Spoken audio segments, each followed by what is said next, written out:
வணக்கம். இது "இங்க என்ன சொல்லுது" பாட்காஸ்ட். நான் ஸ்வர்ணா. இன்னைக்கு நான் உங்க கூட ஷேர் பண்ணிக்க போற விஷயம் என்ன அப்டின்னா, கண் பேசும் வார்த்தைகள். இது நா. முத்துக்குமார் அவங்க எழுதின புக்கு. ஸோ இந்த புக் பத்தி தான் நான் இன்னைக்கு உங்க கூட பேச போறேன். நம்ம "இங்க என்ன சொல்லுது" பாட்காஸ்ட்ல "அணிலாடும் முன்றில்", அதுக்கப்புறம் "வேடிக்கை பார்ப்பவன்", இந்த இந்த நா. முத்துக்குமார் புக்ஸ்லாம் பத்தி பேசியிருந்தோம். ஸோ "வேடிக்கை பார்ப்பவனோட" எண்ட்ல அவர் என்ன சொல்லியிருப்பாருன்னா, என்னுடைய பாடல் வரிகள் அத பத்தின அது எப்படி உருவாச்சு, அதெல்லாம் பத்தி நான் ஒரு புக் எழுதியிருக்கேன். அது கண் பேசும் வார்த்தைகள். அதையும் படிச்சு பாருங்கன்ற மாரி அவரு எழுதியிருந்தாரு. ஸோ எனக்கு வந்து அப்ப இருந்தே ஒரே ஆர்வம். பாடல் வரிகள பத்தி எழுதியிருக்காரா, அப்ப நம்ம கண்டிப்பா அத படிச்சாகணும் அப்படின்னு சொல்லிட்டு எனக்கு ரொம்ப இன்ட்ரெஸ்ட்டா இருந்தது. அ ஏன்னா நம்ம ஒரு பாட்ட வந்து கேட்கல, இவ்ளோ அழகா எழுதியிருக்காங்கல்ல, அப்படிலாம் நமக்கு தோணும்ல. ஸோ இப்படிலாம் இவங்களுக்கு எப்படி தோணுச்சு, இப்படிலாம் எப்படி எழுதுனாங்க அப்படின்ற ஒரு கொஸ்டின் இருக்கும்ல. அதுக்கு ஆன்ஸரா தான் இந்த புக் இருக்கு. இதில என்னன்னா, நா. முத்துக்குமார் எழுதின ஒரு 25 பாட்ட எடுத்துக்கிட்டாரு. அந்த பாட்டு எப்படி உருவாச்சுன்றதோ, அல்லது அதில இருந்த சில வரிகள் எப்படி இவருக்கு தோணுச்சு, அதுக்கு பின்னாடி இருந்த கதை. அதுக்கப்புறம் வந்து அ மணிரத்னம், சங்கர் அந்த மாதிரியான டைரக்டர்ஸ்ட்ட ஒர்க் பண்ண அனுபவம், அல்லது அந்த பாடல்கள்லாம் எப்படி கிடைச்சது, அ லைக் எந்த மாரி சிச்சுவேஷன்ல கிடைச்சது அப்படின்றது. அதுக்கப்புறம் ஏ.ஆர். ரஹ்மான், இளையராஜா, வித்யாசாகர், ஹாரிஸ் ஜெயராஜ் இந்த மாரி மியூசிக் டைரக்டர்ஸ் கூட ஒர்க் பண்ண அனுபவம்லாம், இதெல்லாம் தொகுத்து தான் ஒரு 25 சாங்ஸ பத்தி எழுதி, இந்த மாதிரி எல்லா இதுக்கு பின்னாடி நடந்த இந்த விஷயங்கள் எல்லாம் பத்தி அவரு எழுதியிருக்காரு இந்த புக்கு. ஸோ குட்டி புக்கு தான். ஆனா ரொம்பவே நல்லா இருந்தது. ஸோ ஃபர்ஸ்ட்டு சாங்கா இவரு சொல்லியிருந்தது "கண் பேசும் வார்த்தைகள்". "கண் பேசும் வார்த்தைகள் தெரிவதில்லை" அந்த பாட்டு இருக்கு இல்லையா? அது. ஸோ அத பத்தி சொல்லயில இவரு என்ன சொல்லியிருந்தாருன்னா, இவரு ஊட்டி போயிருந்தாராம். இவரு எப்பயுமே என்ன பண்ணுவாராம், இந்த மாதிரி ஊட்டி, கொடைக்கானல் அந்த மாரி ஏதோ ஒரு ஊருக்குலாம் போகையில, அம் அங்க வித்தியாசமான நேம் இருக்கிற மாரி ஊர் எதையாவது பார்த்தாரு, பஸ்ஸில போர்ட்ல ஏதாவது வித்தியாசமான ஊர் பேர் இருந்துச்சுன்னா, ஏறி இவர் பாட்டுக்கு அங்க போயிருவாராம். ஸோ அதே மாதிரி அங்க வந்து உள்ளத்தி அப்படின்னு ஒரு ஊர் பார்த்துருக்காரு. சரி போவோமே அப்படின்னு சொல்லிட்டு போயிட்டு நைட்டு ரிட்டர்ன் வந்துரலான்னு போயிருக்காரு. பார்த்தா அங்க போய் இறக்கி விட்டா பஸ் ஸ்டாண்டே காலியா இருக்காம். பஸ்ஸு ஒண்ணுமே இல்லையாம். ரிட்டர்ன் வரணும்னு நெனச்சான். என்ன ஒண்ணுமே இல்ல அப்படின்னு சொல்லி அங்க போய் பக்கத்துல இருக்கவங்கள கேட்டா, இங்க வந்து 7 மணிக்கு மேல பனி மூள ஆரம்பிச்சுரும். அதனால திரும்ப ரிட்டர்னுக்குலாம் பஸ்ஸு கிடையாது. இதுக்கப்புறம்லாம் ஊட்டிக்கு பஸ்ஸு போகாது. நீங்க வந்து இந்த ஒரு மலை பாதையில நடந்து போனீங்கன்னா, மேலூர்னு ஒரு ஊர் வரும். அங்கேருந்து உங்களுக்கு ஜீப்ல வந்து கொண்டு போய் ஊட்டிக்கு விடுவாங்க. நீங்க அங்க நடந்து போங்க அப்படி சொல்லி சொன்னாங்களாம். ஸோ இவரும் அப்படி நடந்து போயிருக்காரு. அந்த குளிர்ல அந்த நடுங்கிட்டு, அந்த பாதையெல்லாம் பார்த்துட்டு, அத சுத்தி முத்தி பார்த்துட்டு ரசிச்சுட்டே போயிருக்காரு. ஆள் நடமாட்டமே கிடையாது.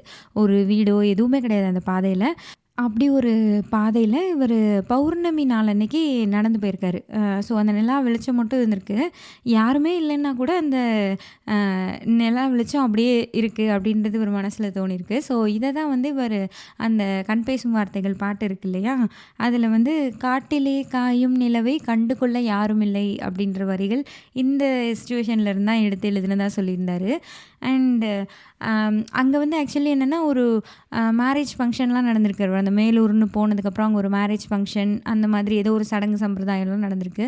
அது ரிலேட்டடா இந்த கண் பேசும் வார்த்தைகள் அந்த சோனியா அகர்வாலுக்கு கல்யாணம் அந்த மாதிரி தான் ஏதோ இங்கே 7G ரெயின்போ காலனிலயும் நடக்கும் போல இருக்கு. ஸோ அது 2யும் ரிலேட் பண்ணி அந்த மாரி எழுதியிருந்ததா சொல்லியிருந்தாரு. அதுக்கப்புறம் வந்து ஒரு ஒரு குட்டி கதை, ஒரு அழகா ஒரு கதை சொல்லியிருந்தாரு. இது என்னன்னா, அ அதாவது இவர் லைஃப்ல நடந்தது தான். இவர் வந்து ஒரு 6வது, 7வது அந்த மாரிலாம் படிக்கிறப்போ, அம் இவர் ஒரு ஃப்ரெண்டு வீட்லயே தான் இருப்பாராம். அந்த ஃப்ரெண்டு கூடயே தான் சுத்திக்கிட்டு அங்கேயே தான் இருப்பாராம். மோஸ்ட்லி அங்க தான் சாப்பிடுவாராம். அது வந்து ஒரு ஐயர் வீடு. அந்த ஃப்ரெண்டுக்கு ஒரு அக்கா இருந்திருக்காங்க. ஒரு நாள் வந்து யாரும் இல்லாதப்ப, வீட்லலாம் யாரும் இல்லாதப்ப, அந்த அக்கா வந்து இவர்கிட்ட "மீன் வாங்கிட்டு வரியா சந்தைக்கு போயி?" அப்படின்னு சொல்லி கேட்டிருக்காங்க. இது என்ன ஐயர் வீட்டு பொண்ணு மீன் கேட்குறாங்க அப்படி சொல்லிட்டு இவரு பார்த்தோன்னே, "இல்ல நீ போய் வாங்கிட்டு வா, நான் உனக்கு சமைச்சு தரேன்" அப்படின்ற மாரி அந்த அக்கா சொல்லியிருக்காங்க. சரின்னு சொல்லிட்டு இவரும் சமைச்சு லைக் இவரும் போய் மீன் வாங்கிட்டு வந்திருக்காரு. அந்த அக்கா வந்து ஊதுபத்திலாம் ஏத்தி வச்சு மீன் ஸ்மெல்லே வராத மாரி வீடு ஃபுல்லா ஸ்மெல்லாம் போகிற மாரி வச்சு ஒரு மீன வந்து ஏதோ பண்ணி சமைச்சு கொண்டாந்து குடுத்துருக்கு. குடுத்து "இத சாப்பிடு, சாப்பிட்டு பார்த்து எப்படி இருக்குன்னு சொல்லு" அப்படின்னு சொல்லி சொன்னாங்களாம். இவங்க ஏன் அப்படி பண்ணியிருக்காங்கன்னா, அவங்க வந்து ஒரு அவங்களோட டியூஷன் டியூஷன் இல்ல. ஆக்சுவலி டுட்டோரியல் காலேஜ் போயிருக்காங்க. அத வந்து எப்படி எழுதியிருந்தாருன்னா, ரொம்ப அழகா இருப்பாங்களாம் அந்த அக்கா. ஆனா வந்து அவங்க ஃபெயில் ஆயிட்டாங்க. ஸோ டுட்டோரியல் காலேஜ் போறாங்க. ஆ இந்த மாரி அழகான பெண்கள் கூட பரீட்சையில ஃபெயில் ஆவாங்களா? அப்படின்ற மாரி அவர் எழுதியிருந்தாரு. ஸோ இவங்க அந்த டுட்டோரியல் காலேஜோட மாஸ்டர வந்து லவ் பண்ணியிருக்கு அந்த பொண்ணு. அ அதனால தான் அவருக்கு கல்யாணம் ஆனதுக்கப்புறம் சமைச்சு குடுக்கறதுக்காக ப்ராக்டிஸ் பண்ணுறதுக்கு தான் இந்த மாரி மீன் கேட்டிருக்காங்க. இது வந்து இன்னும் அவருக்கே தெரியாது. நான் கல்யாணத்துக்கு அப்புறம் தான் சர்ப்ரைஸா சமைச்சு குடுக்க போறேன். நீ எப்படி இருக்குன்னு சாப்பிட்டு பார்த்து சொல்லு அப்படின்னு இவருக்கு சமைச்சு குடுத்துருக்காங்க. இவர் வந்து அத அந்த காரமும் மீனும் வேகல, காரமாவும் இருந்தது. ஆனா அதெல்லாம் சொல்லாம தலைய தலைய ஆட்டிட்டு நல்லாயிருக்கு அப்படி சொல்லி சாப்பிட்டுட்டு இருந்தாராம். ஸோ இத தான் வந்து நான் இந்த கதை சொல்லலே உங்களுக்கு ஐ திங்க் நீங்க அந்த வரிகள கண்டுபிடிச்சிருப்பீங்க. ஐயரு பொண்ணு மீன் வாங்க வந்தா லவ் மேரேஜ்ன்னு தெரிஞ்சுக்கோன்னு இத தான் தேரடி வீதியில் பாட்டுல வந்து அவரு யூஸ் பண்ணியிருந்ததா சொல்லியிருந்தாரு. ஸோ இந்த பாட்டெல்லாம் வந்ததுக்கப்புறம் அந்த அக்கா கால் பண்ணி ஒரு தடவ பேசினாங்களாம். "நீ என்ன வச்சு தானே இப்படிலாம் எழுதின?" அப்படிலாம் சொல்லி. ஆமான்னு சொல்லி, "நீ வச்சு குடுத்தியா? மீன் குழம்பு வச்சு குடுத்தியா அவருக்கு?" அப்படிலாம் கேட்டோனே, அ அவர் வந்து நான் வச்ச மீன் குழம்ப சாப்பிட்டுட்டு, "நான் வந்து உன்னைய எப்போ காதலிக்க ஆரம்பிச்சேனோ, அப்பயே நான் நான்வெஜ் சாப்பிட்றத விட்டுட்டேன்ம்மா, நீ சமைக்காத" அப்படின்னு சொல்லிட்டாரு. அப்படிலாம் அந்த அக்கா இவர்ட்ட பேசினாங்களாம். ஸோ அத வந்து இந்த இந்த பாட்ட பத்தி எழுதையில அத எழுதியிருந்தாரு.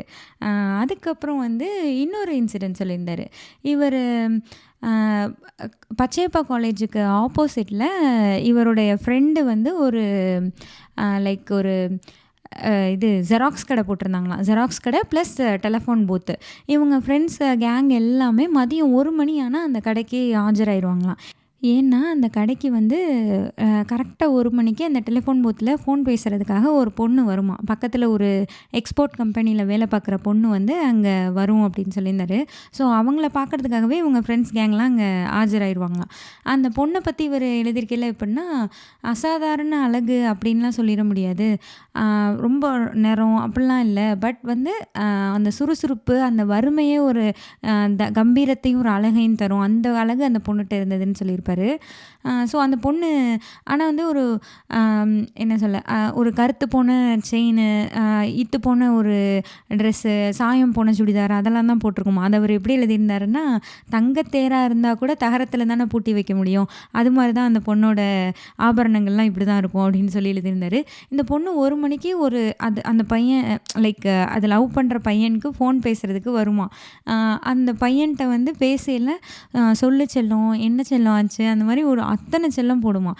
ஸோ இந்த பொண்ணு எத்தன தடவ செல்லம் சொல்லுது அப்படின்னு சொல்லி இவங்கலாம் பெட்டு கட்டி, இன்னைக்கு எத்தன செல்லம் சொல்லுதுன்னு நோட் பண்ணி வைப்பாங்களாம். ஆனா அந்த பொண்ணு இவங்க என்ன பண்றாங்க, சுத்தி இருக்கவங்க கவனிக்கிறாங்களா, எதையுமே கண்டுக்காதாம். அது வந்து செல்லம் செல்லம்னு அத்தன செல்லம் போட்டு பேசுமாம். ஸோ இந்த இன்சிடென்ட்ல இருந்து கடன் வாங்கி தான் "செல்லமை செல்லம் என்றாயடி" அந்த வரிய வந்து எழுதியிருந்ததா அவரு சொல்லியிருந்தாரு. ரொம்பவே அழகா இருந்தது இத படிக்கையில. லைக் என்னன்னா, அந்த ஸ்டார்ட்டிங் அந்த "செல்லமே செல்லம் என்றாயடி அத்தான் என்றே சொன்னாயடின்னு" வரும் இல்லையா? அந்த ஸ்டார்ட்டிங் தான் அங்கேருந்து எடுத்திருக்காரு. அப்புறம் அப்படியே ஒரு கவிஞர் தானே. ஸோ அப்படியே அடுத்தடுத்த அவர் வரிகள் போட்டு அந்த பாட்ட ஃபில் பண்ணிட்டாரு. இது வந்து கார்த்திக் ராஜா அவரோட இசையில இந்த பாட்டு எழுதியிருந்ததா சொல்லியிருந்தாரு. லைக் அவர் வந்து எப்படின்னா, இவரு பாட்டு எழுதி குடுத்தா அதுக்கு டியூன் போட்டு கம்போஸ் பண்ணுவாரு. ஸோ இவர் வந்து இந்த மாரி எழுதினாருன்றத சொல்லியிருந்தாரு. அதுக்கப்புறம் வந்து இன்னொரு பாட்டு வந்து என்ன சொல்லியிருந்தாருன்னா, மோஸ்ட்லி இந்த படங்களுக்கெல்லாம் பாட்டு எழுதுறப்போ, ஐயோ! ஐயய்யோ! அதெல்லாம் வந்து எழுத மாட்டாங்களாம். ஸ்டார்ட்டிங்கெல்லாம் அந்த மாரிலாம் எழுத மாட்டாங்களாம். ஆனா இவரு என்ன சொல்லியிருந்தாருன்னா, ஜென்ரலா உனக்கு அவங்கள எவ்வளோ பிடிக்கும் அப்படின்ற மாரி லைக் லவ் பண்ற பொண்ணுட்ட, பையன்ட்ட கேட்கையில, "உனக்கு அவங்கள எவ்வளோ பிடிக்கும் லவ்வர?" அப்படின்னாங்கன்னா, "ஐயோ! எனக்கு அவர அவ்வளோ பிடிக்குங்க. ஐயோ! எனக்கு அவள அவ்வளோ பிடிக்குங்க." அப்படி தானே சொல்லுவாங்க. ஸோ அந்த மாரி சொல்றத நான் நெறைய கேட்டுருக்கேன். ஆனா எனக்கு பிடிக்குன்றத அந்த ஐயோன்ற வார்த்தை யூஸ் பண்ணி எழுத யாருமே அலோவ் பண்ணதில்ல. டைரக்டர் ஹரி வந்து எனக்கு அந்த சுதந்திரத்த குடுத்தாரு அப்படின்னு சொல்லியிருந்தாரு. இதுதான் வந்து சாமில "ஐயையோ ஐயையோ பிடிச்சிருக்கு" அந்த பாட்டு. இதில வந்து ஒரு கவிஞரோட வரிகள் சொல்லியிருந்தாரு. அது என்னன்னா, "அவளை நான் திருடிக் கொண்டேன். முதல் திருட்டு என்பதால் முழுதாய் திருட முடியவில்லை." இதுதான் வந்து ஒரு கவிஞரோட வரிகள். இத தான் வந்து இவரு இந்த பாட்டுல வந்து "புதிதாய் திருடும் திருடி எனக்கு முழுசாய் திருடத்தான் தெரியலன்னு" எழுதியிருப்பாரு. ஸோ இது வந்து நான் அங்கேருந்து கடன் வாங்கி தான் எழுதியிருந்தேன். அப்படின்றத சொல்லியிருப்பாரு. அதுக்கப்புறம் எனக்கு ரொம்ப இம்ப்ரெசிவா தெரிஞ்சது என்னன்னா, "உனக்கென இருப்பேன் உயிரையும் கொடுப்பேன்" அந்த பாட்டு இருக்கும் இல்லையா? காதல் படத்துல. ஸோ இந்த பாடல் எழுதின கதைய வந்து அவர் சொல்லியிருந்தாரு. இந்த பாட்டு வந்து நம்ம படம் பார்த்துருப்போம் இல்லையா? ஸோ அதில எப்படி வரும்னா, அ அந்த பொண்ணு ஓடி வந்துரும். பரத்தும், சந்தியாவும் ஓடி வந்துருவாங்க. ஊர விட்டு ஓடி வந்துருவாங்க. ஸோ அவங்களுக்கு நைட்டு ஸ்டே பண்ணுறதுக்கு இடம் இருக்காது. ஃப்ரெண்டு பரத்தோட ஃப்ரெண்டு என்ன சொல்லுவாருன்னா, "நீ வந்து திண்டிவனத்துக்கு போயிட்டு வா. நைட்டு இந்த மாரி பஸ்லயே ட்ராவல் பண்ணிட்டே இருங்க. அப்படி போயிட்டு வந்தீங்கன்னா விடிஞ்சிரும். விடிஞ்சோனே ஏதாவது ஒரு கோயில்ல வச்சு கல்யாணம் பண்ணிடலாம். கல்யாணம் பண்ணிட்டா வீடு கிடச்சிரும். நீ வீட்டுக்கு போயிரலாம். நைட்டு வந்து இந்த மாரி பொம்பள பிள்ளைய ஒரு இடத்துல நீ தங்க வைக்கிறது சேஃப் கிடையாது. அதனால இந்த மாரி பண்ணுன்னு" ஒரு ஐடியா குடுப்பாரு. இதுக்கு வந்து இவங்க சென்னை டூ திண்டிவனம், திண்டிவனம் டூ சென்னை பஸ்ல போயிட்டு வர்றது தான் இந்த பாட்டு. ஸோ இதுக்கு வந்து இவர் என்ன சொல்லியிருந்தாருன்னா, இந்த டைரக்டர் இருக்கார் இல்லையா? பாலாஜி சக்திவேல். பாலாஜி சக்திவேலும் அந்த கேமராமேன் நினைக்கிறேன், ஒளிப்பதிவாளரா அவங்களும் வந்து என்ன பண்ணாங்களாம், இவரையும் கூட்டிட்டு திண்டிவனத்துக்கு போயிட்டு வரலாம் நைட்ல வாங்கன்னு சொல்லி கூப்பிட்டாங்களாம். இவருக்கு வந்து அப்போ டைம் இல்லையாம். இல்ல நான் வர முடியாதுன்னு சொன்னாராம். ஸோ அவங்க 2 பேரும் மட்டும் நைட்டு இதே மாரி அந்த படத்துல வர மாரியே சென்னை டூ திண்டிவனம் அந்த நைட்டு பஸ் ட்ராவல் பண்ணிட்டு போயிட்டு வந்திருக்காங்க. அதுக்கப்புறம் இவர் பாட்டு எழுத வந்தோனே இந்த சிச்சுவேஷனை சொல்லி, "நீ போய் இதே மாரி திண்டிவனத்துக்கு போயிட்டு வா. அப்புறமா தான் நீங்க பாட்டு எழுதணுன்ற" மாரி பாலாஜி சக்திவேல் சொல்லிட்டாராம். "நீங்க நைட்டு கிளம்பி திண்டிவனம் போயிட்டு வாங்க. அதுக்கப்புறம் நீங்க எழுதுங்க. அப்பதான் கரெக்ட்டா வரும்" அப்படின்றத வந்து சொல்லியிருந்திருக்காங்க. ஸோ இவர் இந்த மாதிரி போயிருக்கையில நைட்ல திண்டிவனம் பஸ் ஸ்டாண்ட்ல இறங்குனதுக்கப்புறம் அன்னைக்கு வந்து அமாவாசை. ஸோ இருட்டா இருந்திருக்கு. ஆனா வந்து பக்கத்துல இருந்த ஒரு மரத்துல வந்து மின்மினி பூச்சி எல்லாம் வந்து மினுங்கிட்டு இருந்திருக்கு. ஸோ இத தான் வந்து இவர் இந்த பாட்டுல எப்படி எழுதியிருந்தாருன்னா, "நிலவொளியை மட்டும் நம்பி இலையெல்லாம் வாழ்வதில்லை, மின்மினியும் ஒளி கொடுக்கும்" அப்படின்னு சொல்லி எழுதியிருந்ததா சொல்லியிருந்தாரு. ஸோ எனக்கு வந்து இந்த இது படிக்கையில ரொம்ப ஆச்சரியமா இருந்தது. ஒரு பாட்டு, ஒரே ஒரு பாட்டு, ஒரு படத்துல ஒரு பாட்டு, அதில் ஒரு சிச்சுவேஷன். அதுக்காக இந்த டைரக்டரு, இந்த ஒளிப்பதிவாளர் இவங்கெல்லாம் போயிட்டு வந்தது பத்தாதுன்னு, பாட்டு நல்லா வரணுன்றதுக்காக நீங்களும் போயிட்டு வாங்கன்னு சொல்லி பாடலாசிரியரையும் அனுப்பி வச்சிருக்காங்கன்னா, ஒரு லைக் அது அவங்க ஒர்க், லைக் அந்த நம்ம வந்து அது ஒரு மூவி என்டர்டெயின்மெண்ட்டாக பார்க்குறோம். பட் இவங்களுக்கெல்லாம் இது ஒர்க் இல்லையா? ஸோ அந்த ஒர்க்கை அவங்க எவ்வளோ எஃபோர்ட் எடுத்து அதுக்காக எவ்வளோ லைக் எந்த அளவுக்கு பண்ணுறாங்கல்ல அப்படின்னு சொல்லி எனக்கு தோணுச்சு. லைக் ஒரு பாட்டோட சிச்சுவேஷனுக்காக நைட்டு எல்லோரும் திண்டிவனத்துக்கு போயிட்டு வந்தால் தானே தோணும். அது அப்போ தானே அதை ரியலிஸ்டிக்காக நம்மளுக்கு கொடுக்க முடியும். ஸோ அதை வந்து எனக்கு ரொம்பவே ஆச்சரியமாக இருந்தது. ஓ, மூவினா இப்படிலாம் பண்ணுவாங்களா? நமக்கு ஒரு ஃபீல் குட்டாக ஒரு பாட்டையோ படத்தையோ கொடுக்கறதுக்கு பின்னாடி இந்த அளவுக்கு ஒர்க் பண்ணுவாங்களா? இவ்வளோ மைன்யூட்டாக ஒர்க் பண்ணுவாங்களான்னு சொல்லி எனக்கு கொஞ்சம் ஆச்சரியமாக இருந்தது. அதுக்கப்புறம் வந்து இவர் சொல்லியிருந்ததில் எனக்கு ரொம்ப பிடிச்சிருந்தது என்னென்னா, ஒருத்தர் வந்து இவருக்கு ஃபோன் பண்ணியிருக்காரு. இவரோட பட்டாம்பூச்சி விருப்பம்ன்ற புக்கை படிச்சுட்டு ஃபோன் பண்ணியிருந்திருக்காரு. "ரொம்ப நல்லா இருந்தது. எனக்கு உங்களை பார்க்கணும். நான் பார்க்கலாமா சார்?" அப்படின்ற மாதிரி கேட்டிருக்காரு. கண்டிப்பாக பார்க்கலாம். நீங்கள் என்ன பண்ணுறீங்க?" அப்படின்ற மாதிரி கேட்டோன்னே, "நான் பட்டாம்பூச்சி விற்கிறேன்" அப்படின்னோன்னே, இவருக்கு என்ன இப்படி சொல்கிறாரு, உடனே "வாங்க பார்க்கலாம்" அப்படின்னு சொல்லி ஒரு நாள் இவரை மீட் பண்ணியிருக்காரு. அவர் என்னென்னா, இந்த பிளாட்ஃபார்ம் இருக்கும்ல, அங்கே வந்து பிளாஸ்டிக் பட்டாம்பூச்சி அந்த ரெக்கை மாதிரி ஒட்டி வைப்போம்ல அழகுக்கெல்லாம், அந்த பட்டாம்பூச்சி விற்கிற வேலை தான் பார்க்குறாரு. ஸோ அவர் எப்படி இருந்தாருன்னா, லைக் அவரை பார்த்ததை வந்து இவர் எழுதியிருந்தார். ஒரு 30 வயசுக்குள்ள ரொம்ப ஒல்லியான தேகம், ஒரு கால் இல்லை அவருக்கு. இது ஸ்டிக்கு வச்சு ஊனி ஊனி நடந்து வந்திருக்காரு. அந்த 30 வயசுக்குள்ள அவர் முகத்துலேயும் அவரோட உடல்லையும் அவ்வளவு சோகம் எனக்கு தெரிஞ்சது அப்படின்ற மாதிரி அவர் எழுதியிருந்தார். ஸோ அவர்கிட்ட பேசல, அவரை பற்றி இவர் சொல்லலை. லைக் அவர் பிறந்தது வளர்ந்தது அந்த மாதிரி அதெல்லாம் சொல்லி, இந்த மாதிரி பட்டாம்பூச்சி விற்பவன்றதை வந்து இவர் ஆக்சுவலி அவருக்கு மலையாளமும் தெரியும். ஒரு மலையாளி, அதாவது இங்கே தமிழ்நாட்டில் பிறந்திருக்காரு, அப்புறம் கேரளாவில் செட்டில் ஆயிருக்காரு, மறுபடியும் தமிழ்நாட்டுக்கு வந்திருக்காரு அந்த மாதிரி. ஸோ தமிழ் அண்ட் மலையாளம் ரெண்டுமே அவருக்கு தெரிஞ்சிருக்கு. மலையாள பத்திரிகையில் இந்த பட்டாம்பூச்சி விற்பவனில் இருக்க கவிதை அந்த ஒரு சில வரிகளை மலையாளத்தில் இவர் படித்து அது என்னன்னு தேடி தமிழில் படிச்சிருக்காரு. படிச்சுட்டு இவரை பார்க்கணும் அப்படின்னு சொல்லி வந்திருக்காரு. ஸோ இவருக்கு இந்த மாதிரி கால் எப்படி போச்சு, என்ன ஆச்சு அப்படின்னு கேட்குறப்போ, இவருக்கு ஒரு ஆக்சிடெண்ட் ஆகிருக்கு. ஸோ இவர் ஒரு பொண்ணை லவ் பண்ணியிருக்காரு. லவ் பண்ணி எல்லாம் நார்மலாக போயிட்டு இருந்தப்போ திடீர்னு ஒரு ஆக்சிடெண்ட் ஆயிடுச்சு. அந்த பொண்ணு இவரை விட்டுட்டு போயிடுச்சு. ஸோ இப்போ வந்து இவர் இந்த மாதிரி பட்டாம்பூச்சி வித்துட்ருக்காரு. அதாவது பிளாஸ்டிக் பட்டாம்பூச்சி வித்துட்ருக்காரு. ஒரு பட்டாம்பூச்சி விற்றா இவருக்கு ஒரு பட்டாம்பூச்சிக்கு ரூ. 3 லாபம். ஒரு நாளைக்கு 10லேருந்து 15 பட்டாம்பூச்சி விற்கும் அப்படின்ற மாதிரி ரூ. 30-40 லாபம் கிடைக்கும். ஸோ சில நாள் மழையெல்லாம் வந்துருச்சுன்னா அதுவும் கிடையாது. இதுதான் என்னோடய லைஃபு அப்படின்ற மாதிரி அவர் சொல்லியிருக்காரு. இவருக்கு வந்து அந்த பொண்ணு இந்த மாதிரி விட்டுட்டு போனதோட வலி வந்து அவருக்கு ரொம்பவே இருக்குது. ஸோ இவர் வந்து கேட்டாராம், நாமத்துக்குமார் கேட்டிருக்காரு, அந்த பொண்ணு இந்த மாதிரி விட்டுட்டு போயிடுச்சே, அதை பற்றி நீங்கள் என்ன நினைக்கிறீங்கன்ற மாதிரி கேட்டப்போ, சரி அவளாவது நல்லா இருந்துட்டு போட்டோம் சார், அவள் எப்பயுமே என் மனசில் இருக்காதான், என் மனசில் இருக்கிறவளை மரணத்தால் கூட பிரிக்க முடியாது, அவள் நல்லா இருந்துட்டு போட்டோம் அப்படின்ற மாதிரி அவர் சொன்னாருன்னு சொன்னார். ஸோ இவருக்கு என்ன தோணுச்சா, லவ் கூட ஒரு பட்டாம்பூச்சி மாதிரி தான். நம்ம நெருங்கி போகிறப்போ விலகி போகிறப்போ கிட்ட வந்து நம்ம கையில் திடீர்னு வந்து உட்காந்து அதுக்கப்புறம் பறந்து போய் ஒரு 1000 வித்தை காட்டி நம்மளை விட்டு ஓடி போயிடுறது மாதிரி தான் லவ்வும் காதலும் பட்டாம்பூச்சியும் ஒன்று தான்ற மாதிரி அவரை பார்க்கையில் தோணுச்சுன்னு சொல்லியிருந்தார். ஸோ இந்த ஒரு இன்சிடெண்ட் இருக்கு இல்லையா, இதை இவருடைய பாடல் வரியில் எங்கே வந்திருக்கு அப்படின்னா, தேவதையை கண்டேன் காதலில் விழுந்தேன் அந்த பாட்டு இருக்கு இல்லையா, அதில் எழுதியிருப்பார், ஒரு வண்ணத்து பூச்சி எந்தன் வழி தேடி வந்ததே, அதன் வண்ணங்கள் மட்டும் இன்று விரலோடு உள்ளதே. ஸோ இந்த 2 வரிகளுக்கு பின்னாடி இப்படி ஒரு இன்சிடெண்ட்டும் இப்படி ஒரு கதையும் இருக்குது. எனக்கு இது உண்மையிலே ஒரு மாதிரி கண்ணே கலங்கிருச்சு இதெல்லாம் நான் ரீட் பண்ணல. ஸோ இந்த பாட்டு எழுதுனதுக்கப்புறமா இவர் லைக் அவரோட பேர் வந்து சுகுமாரன்றவர் தான் அந்த பர்சன். ஸோ அவர் வந்து இந்த பாட்டு ரிலீஸ் ஆனதுக்கப்புறம் இதை கேட்டுட்டு அவர் கால் பண்ணாராம். அவர் வந்து காற்றினில் கிளியும் இலைகளுக்கெல்லாம் காற்றிடம் கோபம் கிடையாது அப்படின்றது எனக்கு ரொம்ப பிடிச்சிருந்ததுன்னு சொல்லி பேசினாராம். ஸோ இப்போ என்ன பண்ணிகிட்ருக்கீங்க என்னன்னு கேட்டப்போ, கவர்மெண்ட்டில் உதவித்தொகை கொடுத்தாங்க, லோன் கொடுத்தாங்க, அதை வச்சு நான் ஒரு சின்ன டெலிஃபோன் பூத் ஆரம்பிச்சிருக்கேன், ஒரு கண்ணு தெரியாத பொண்ணை கல்யாணம் பண்ணிக்க போகிறேன் சார், நல்லா இருக்கேன் அப்படின்ற மாதிரி அவர் சொன்னதாக சொல்லியிருந்தார். ரொம்பவே டச்சிங்காக இருந்தது. ஒரு 2 வரிகளை இவர் எங்கேருந்து யோசிச்சிருக்காரு பாருங்கள். ஆக்சுவலி அந்த பாட்டு இருக்கு இல்லையா, அந்த தேவதையை கண்டேன் காதலில் விழுந்தேன், அந்த பாட்டு ஃபுல்லாகவே அந்த படத்தோட கதையவே சொல்லிடும்.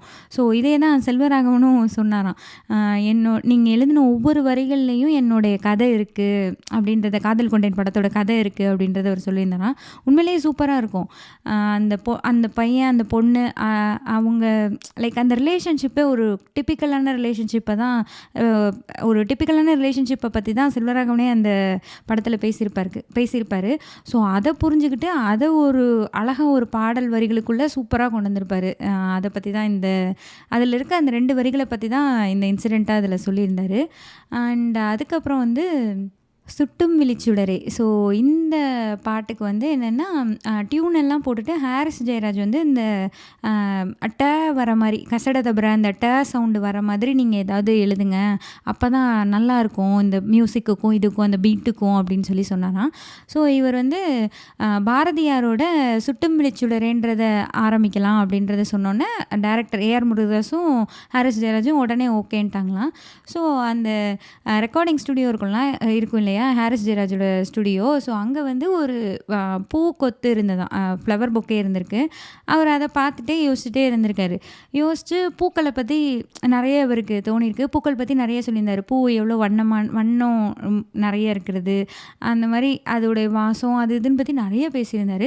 ஸோ இதெல்லாம் அவர் மைண்டில் ஓடிட்டே இருக்கல, பூனாலே வண்ணம் தானே, கலர்ஃபுல் தானே நமக்கு ஃப்ளவர்ஸ்னாலே. ஸோ அது வந்து பிளாக் அண்ட் ஒயிட்டாக இருந்தால் எப்படி இருக்கும், பிளாக் அண்ட் ஒயிட்டில் பூ இருக்குமா அப்படின்ற மாதிரிலாம் யோசிக்கல தான். அப்படி இருந்ததுன்னா அது வந்து ஒரு பெண்ணோட கண்களாக இருக்கும் அப்படின்ற மாதிரி இவர் யோசிச்சு தான், கருப்பு வெள்ளை பூக்கள் உண்டா உன் கண்ணில் நான் கண்டேன் உன் கண்கள் வண்டை உண்ணும் பூக்கள் என்றதை எழுதினேன்னு சொல்லியிருந்தார். ரொம்ப இது ஒரு சூப்பரான வரிகள். ஸோ இதை வந்து இவர் ஒரு பூ அந்த ஃப்ளவர் பொக்கே ஹாரிஸ் ஜெயராஜோட ரெக்கார்டிங் ஸ்டுடியோவில் இருக்கிறத பார்த்து தான் இந்த வரிகளே எழுதியிருந்திருக்காரு. ஸோ அதை ரொம்ப அழகாக சொல்லியிருந்தார். அதுக்கப்புறம் பார்த்திங்கன்னா ஆம், பாரதி ராஜா இருக்கார் இல்லையா? பாரதி ராஜாக்கும் இவருக்குமான ரிலேஷன்ஷிப் பத்தி சொல்லல, பாரதி ராஜா வந்து இவருடைய அ அந்த கவிதை தொகுப்பு, இல்ல பாடல் வரிகள் இதெல்லாம் கேட்டுட்டு ரொம்ப பாராட்டுவாராம். பார்க்குறப்பலாம் பாராட்டுவாராம். அது நல்லா இருந்தது, இது நல்லா இருந்ததுன்னு. ஆனா, ஒரு படத்துல வந்து இவருக்கு பாட்டு எழுத சான்ஸ் தர மாட்டாராம். என்ன சொல்லுவாருன்னா, "நான் உனக்கு பாட்டு எழுதலாம் சான்ஸ் தரமாட்டேன். ஏன்னா வந்து நீ வந்து தஞ்சாவூர்காரன். உனக்கு வந்து நீங்கலாம் படிச்சு அதுலேருந்து தான் எழுதுவீங்க. உங்களுக்கு கிராமத்து நடை, கிராமத்து வாழ்க்கையே தெரியாது." அப்படி சொல்லுவாராம். நான் இருந்தும் கிராமம் தான் சார்ன்னு சொன்னா, "அதெல்லாம் இல்ல. தஞ்சாவூர்ல ஐம் சாரி காஞ்சிபுரம். காஞ்சிபுரத்தெல்லாம் நான் கிராமம்னே ஒத்துக்க மாட்டேன். நீங்கலாம் படிச்சு எழுதுறவங்க. உங்களுக்கு வந்து கிராம வாழ்க்கை தெரியாது. மதுரை பக்கத்துல இருக்கவனுக்கு தான் கிராம வாழ்க்கை தெரியும். நான் உன்னைய வச்சுலாம் எழுத மாட்டேன்." இப்படி சொல்லிட்டே இருப்பாராம். ஸோ இவருடைய புக்கு ஒண்ணு எழுதி அத அத வந்து இவருக்கு பரிசா குடுக்கையில பாரதி ராஜாவ மீட் பண்ணையில அவருக்கு குடுத்தாராம். குடுக்குறப்போ இவர் வந்து அ "பாடல் எழுத வாய்ப்பு தர மாட்டேன் என அடம் பிடிக்கும் திரையுலகின் மூத்த குழந்தைக்கு" அப்படின்னு சொல்லி எழுதி சைன் போட்டு குடுத்தாராம். ஸோ அவர் வந்து அத படிச்சுட்டு இவர அடிக்க வந்தாராம். அந்த மாரி அவருக்கும் இவருக்குமான ரிலேஷன்ஷிப்ப வந்து அழகா சொல்லியிருந்தாரு. அண்ட் அதுக்கப்புறம் அவரு பாட்டு குடுத்தாராம். குடுத்துட்டு இவர் எழுதினதுக்கப்புறம் சொன்னாராம், "ஆமா கிராமம் எல்லா கிராமமுமே கிராமம் தான். நீ நல்லா எழுதியிருக்க." அப்படின்ற மாரி சொன்னாருன்னு சொல்லியிருந்திருப்பாரு. ஸோ இத வந்து வாசிக்கல இவருடைய இன்னொரு பாட்டு பத்தி எனக்கு இவரே தான் அதையும் எழுதியிருந்தாரு. என்ன பாட்டுன்னா, காதல் படத்துல தான். அந்த "தண்டட்டி கருப்பாயி தாளைய துருமருதாயி" அப்படி சொல்லி அந்த பொண்ணு சடங்கானதுக்கு ஒரு பாட்டு வரும். ஆக்சுவலி அந்த பாட்டு வந்து குடுகுடுன்னு போயிரும். நீங்க வந்து அத உன்னிச்சு கவனிச்சா தான், லைக் உன்னிப்பா கவனிச்சா தான் உங்களுக்கு அந்த லிரிக்ஸ் என்னன்னே புரியும். அந்த மாரி அது பாட்டு குடுகுடுன்னு ஓடிரும். ஸோ இந்த பாட்டு வந்து என்னன்னா, மதுரை பக்கத்துல அந்த சடங்கெல்லாம் எப்படி நடக்கும்? அது வந்து ஆக்சுவலி ஒரு பர்ட்டிகுலர் கம்யூனிட்டி மாரி தான் அந்த படத்துல காட்டியிருப்பாங்க. ஸோ அந்த மாதிரி இதில வந்து அந்த சடங்கு அதெல்லாம் எப்படி நடக்கும்? ஒரு பொண்ணு பெரிய பொண்ணாயிட்டா என்ன மாதிரி நடக்குமோ, அத அப்படியே அந்த படத்துல காட்டியிருப்பாங்க. அந்த பாட்டுல. அதோட வரிகளும் அதே மாதிரி இருக்கும். "கல்லு வச்ச கம்மலையும் கனமான சங்கிலியும் கல்லுப்பட்டி மாமக்காரன் காலடியில் வச்சிருக்கான்." அப்படி வரும். அதுக்கப்புறம் "சோத்துக்குள்ள கறியா கறிக்குள்ள சோறா பந்தியில சாதிசனம் குழம்புதடி" அப்படி சொல்லிட்டு கறி கம்மியா வச்சிருக்கேன்னு அந்த இடத்துல விஷுவலா வரையில சண்டை போடுவாங்க. அந்த மாரி அவ்ளோ எக்ஸாக்ட்டா எழுதியிருப்பாரு. ஆனா அவரு மதுரை கிடையாது. காஞ்சிபுரம். ஸோ இது வந்து ஆக்சுவலி சங்கரோட புரொடக்ஷன் இந்த படம். காதல் படம். ஸோ சங்கர் வந்து சொன்னாராம், "நீ வந்து மதுரை பேஸ் பண்ணி படம் எடுக்கிற." அதாவது அந்த டைரக்டர்ட்ட சொல்லியிருக்காரு. "மதுரை பேஸ் பண்ணி படம் எடுக்கிற. ஆனா வந்து பாட்டு எழுதுறதுக்கு நா. முத்துக்குமார கூப்பிடுறியே, அவர் வந்து மதுரை கிடையாது இல்லையா? அவரு காஞ்சிபுரம்ல. எப்படி சரியா வரும்னோனே" பாலாஜி சக்திவேல் தான், "இல்ல நா. முத்துக்குமார் ரொம்ப கரெக்ட்டா வருவாரு. நீங்க வேணா பாருங்க." அப்படின்ற மாரி சொன்னாராம். ஸோ இத எழுதிட்டு அப்புறம் சங்கர்ட்ட காட்டையில, "ஆமா ரொம்ப பெர்ஃபெக்ட்டா இருக்கு." அப்படின்ற மாரி அவரும் சொல்லியிருந்தாராம். லைக் இதெல்லாம் கூட பார்க்குறாங்க. அவங்க எந்த பேஸ்லேருந்து வந்திருக்காங்க. அந்த அந்த நிலம் சார்ந்து அவங்களுக்கு எழுத்து வருமா? அதெல்லாம் கூட இருக்கு இல்லையா? ஸோ இதெல்லாம் படிக்கையில எனக்கு ரொம்பவே ஆச்சரியமா இருந்தது. அண்டு மணிரத்னம் பத்தி சொல்லல, மணிரத்னமோட புரொடக்ஷன்ல தான் இவரு எழுதினாராம். அதாவது டும் டும் டும் படம்.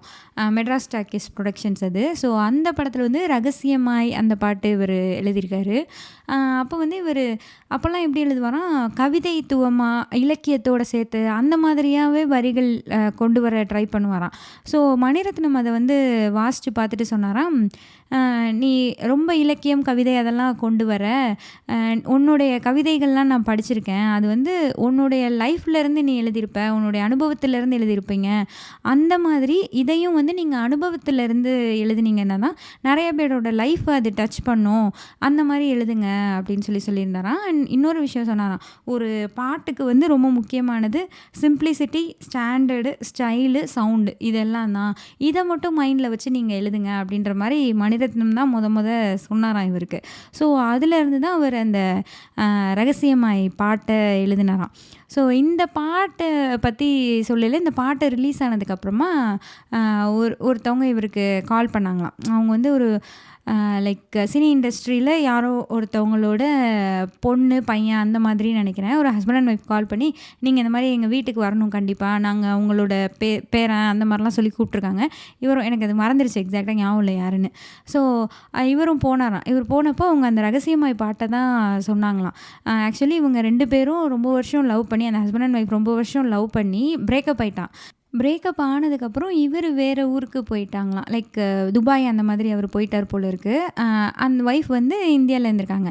இந்த பாட்டு வந்ததுக்கப்புறமா இதை வந்து இவங்க 2 பேரும் பேசிக்கவே இல்லையா, சுத்தமாக பேசிக்கவே இல்லையா 2 வருஷம். அப்புறம் இந்த பாட்டு வந்ததுக்கப்புறம் இந்த பாட்டை கேளு அப்படின்னு சொல்லி ஒருத்தருக்கு ஒருத்தர் பேசிக்கிட்டு மறுபடியும் அங்கேருந்து லவ் ஸ்டார்ட் ஆகி தான் அவங்க கல்யாணமே பண்ணியிருக்காங்க.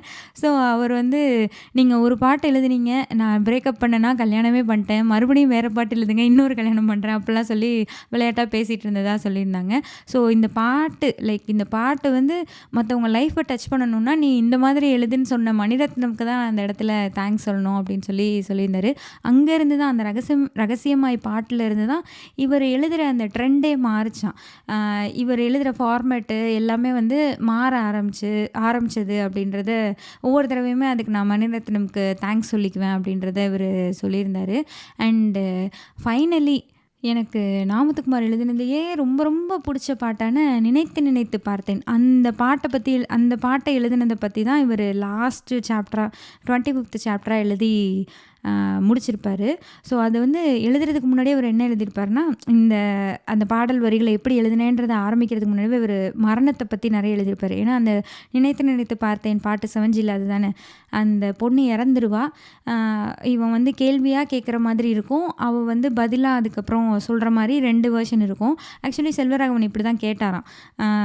இப்போ இந்த மாதிரி உயிருக்கு உயிராக நேசித்த பொண்ணு இறந்து போயிட்டா, அதை வந்து பிரிவை தாங்க முடியாமல் இவன் அதை இது ஏன் அது ஏன்ற மாதிரி கேள்வி கேட்குற மாதிரியும் அதுக்கு பதிலாக அந்த பொண்ணு சொல்கிற மாதிரியும் எனக்கு வேணும்னு சொல்லி தான் கேட்டிருந்தாராம். ஸோ இதை எப்படி இவர் எழுதினாருன்னு சொல்கிறதுக்கு முன்னாடி மரணத்தை பற்றி சில விஷயங்கள் எழுதியிருந்தார். அதுக்கு முன்னே ஒரு ஜப்பானிய ஹைக்கூ கவிஞரோட ஒரு கவிதையை வந்து இவர் கோட் பண்ணியிருந்தார். அது என்னென்னா, சட்டென சில்லிட்டதன் தேகம் நடந்த என் பாதத்துக்கு கீழ் இறந்த மனைவியின் சீப்பு அப்படி சொல்லி எழுதியிருந்தார். அதுக்கப்புறம் மரணத்தை பற்றி எழுதையில் என்ன எழுதியிருந்தாருன்னா, மண்ணில் பிறக்கும் ஒவ்வொரு உயிரும் மரணத்துடன் சதுரங்கம் ஆடவே படைக்கப்பட்டுள்ளது. அவரவர் திறமையை பொறுத்து ஆட்டம் தொடர்கிறது. ஆயினும் கடைசி காயை நகர்த்துவது மரணத்தின் கைகளே அப்படின்னு எழுதியிருந்தார். அதுக்கப்புறம் என்ன எழுதியிருந்தாருன்னா, மரணிப்பவர் மறைந்தாலும் மரணத்தின் சுவடுகள் மறைவதில்லை. மரணத்தை விட கொடூரமானது மரணம் மண்ணிலும் மனத்திலும் விட்டு செல்லும் சுவடுகளே. இறந்தவனின் ஆடைகளை வைத்துக்கொண்டு என்ன செய்வதென்று தெரியவில்லை. யாருக்காவது தானமாக தரலாம் எனின் இறந்தவனின் சாயலை எதிர்பாராத இடத்தில் எதிர்பாராத நேரத்தில் எதிர்கொள்ள நேரும். எரிக்கலாம் என்றால் இறந்தவனை எத்தனை முறை எரிப்பது? இறந்தவனைப் போலவே சிக்கலாக இருக்கிறது இறந்தவனின் ஆடையும். இந்த மாதிரி இது வந்து கவிஞர் மனுஷ்யபுத்திரன் எழுதினது அப்படின்றத சொல்லியிருந்தார். ஸோ இந்த மாதிரி மரணத்தை பற்றியே நிறைய விஷயங்கள் எழுதியிருந்தார். அதுக்கப்புறம் என்ன சொல்லியிருந்தாருன்னா, யுவன் சங்கர் ராஜா வந்து இந்த டியூனை போட்டுட்டாராம். இந்த டியூனை வந்து இவர் நைட்டு ஃபுல்லாக திரும்ப திரும்ப கேட்டுகிட்டே இருந்தாராம். நைட்டு ஃபுல்லாக தூங்காமல் இதே டியூனை திரும்ப திரும்ப திரும்ப திரும்ப கேட்டு அதுக்கப்புறம் எழுதினது தான் இந்த நினைத்து நினைத்து பார்த்தேன் பாடல் வரிகள் அப்படின்றத அவர் எழுதியிருந்தார். ஸோ அந்த தூங்காமல் எழுதினதுக்கு இப்போயுமே அவருக்கு அந்த பாட்டை கேட்டால் ரொம்ப அழுகு வரும் அப்படின்ற மாதிரி, லைக் இந்த புக்கை எழுதினப்பயுமே அப்படின்ற மாதிரி அவர் சொல்லியிருந்தார். ஸோ இதோட இந்த புக்கு முடிஞ்சது. இன்னும் நான் நிறைய இன்சிடென்ட்ஸ் நிறைய விஷயங்கள்லாம் இதில் நிறைய பாடல்கள்லாம் சொல்லியிருந்தார். ஸோ அதுலேருந்து எனக்கு தோணின சில விஷயங்களை மட்டும் நான் உங்கள் கூட ஷேர் பண்ணியிருக்கேன். இந்த புக் நீங்கள் கண்டிப்பாக இந்த மாதிரி பாடல் வரிகள் அதெல்லாம் பற்றி உங்களுக்கு ஒரு இன்ட்ரெஸ்ட் இருந்தது, எப்படி இந்த வரிகள் எழுதுனாங்க, இந்த மாதிரி ஒரு இன்ட்ரெஸ்ட் இருந்ததுன்னா கண்டிப்பாக நீங்கள் இந்த புக்கை ரீட் பண்ணி பார்க்கலாம். வர்த் ரீடிங்காக இருக்கும் இந்த புக்கு. எனக்கு வந்து செம்ம எக்ஸைட்டடாக இருந்தது. அது இந்த காதல் படத்தோட பாட்டு, அதுக்கப்புறம் அந்த ஒரு வண்ணத்து பூச்சி எந்தன் வழி தேடி வந்ததே அதன் வண்ணங்கள் மட்டும் இன்று விரலோடு நின்றதே, அது அப்புறம் செல்லம்மாய் செல்லம் என்றாயிடி, இதெல்லாம் வந்து ஒரு பயங்கர எக்ஸைட் ஆகிட்டேன் நான். இப்படி எழுதுனாங்களா, இதை வச்சு எழுதுனாங்களா அப்படி சொல்லி எனக்கு ரொம்பவே பிடிச்சிருந்தது. எனக்கு என்ன தோணுச்சுன்னா, மேபி இவர் இந்த மாதிரி சீக்கிரமே இறந்து போயிடுவோன்னு தெரிஞ்சு தான் இவர் எழுதின பாடல்கள்லாம் எப்படி எழுதினேன்றதை வந்து அதை ஒரு தொகுப்பாக எழுதி வச்சுட்டு போயிட்டாரோ அப்படின்ற மாதிரி ரொம்பவே கஷ்டமாக இருந்தது. அதான் நான் நிலாடு முன்றில் வேடிக்கை பார்ப்பவன் எல்லாத்துலேயும் சொன்னது மாதிரி தான், இவ்வளோ அழகான ஒரு பாடல் வரிகளையும் எழுத்துக்களையும் உடைய ஒரு மனிதர் நம்ம கூட இல்லைன்றது எப்போயுமே ரொம்ப கஷ்டமான ஒரு விஷயந்தான். ஸோ நீங்களும் இந்த புக் கண்டிப்பாக ரீட் பண்ணி பாருங்கள். இது ஒரு குட்டி புக்கு தான், நிலாடு முன்றில் விடவும் குட்டி புக்கு தான். ஸோ ஈஸியாக படிச்சிடலாம். அண்ட் இந்த எபிசோடு எப்படி இருந்தது அப்படின்ற உங்களுடைய கருத்துக்களை எனக்கு இன்ஸ்டாகிராமில் டிஎம் பண்ணுங்கள். இந்த எபிசோடு உங்களுக்கு பிடிச்சிருந்தது அப்படின்னா உங்கள் ஃப்ரெண்ட்ஸ்க்கு ஷேர் பண்ணுங்கள். இங்கே என்ன சொல்லுது பாட்காஸ்ட்க்கு ஃபாலோ பண்ணுங்கள் அண்ட் ரேட்டிங் கொடுங்க. அண்ட் உங்களுக்கு நாமத்துக்குமாரோட வரிகளில் எது பிடிக்கும் அப்படின்றத இந்த எபிசோடில் கமெண்ட் பண்ணுங்கள். நன்றி, வணக்கம்.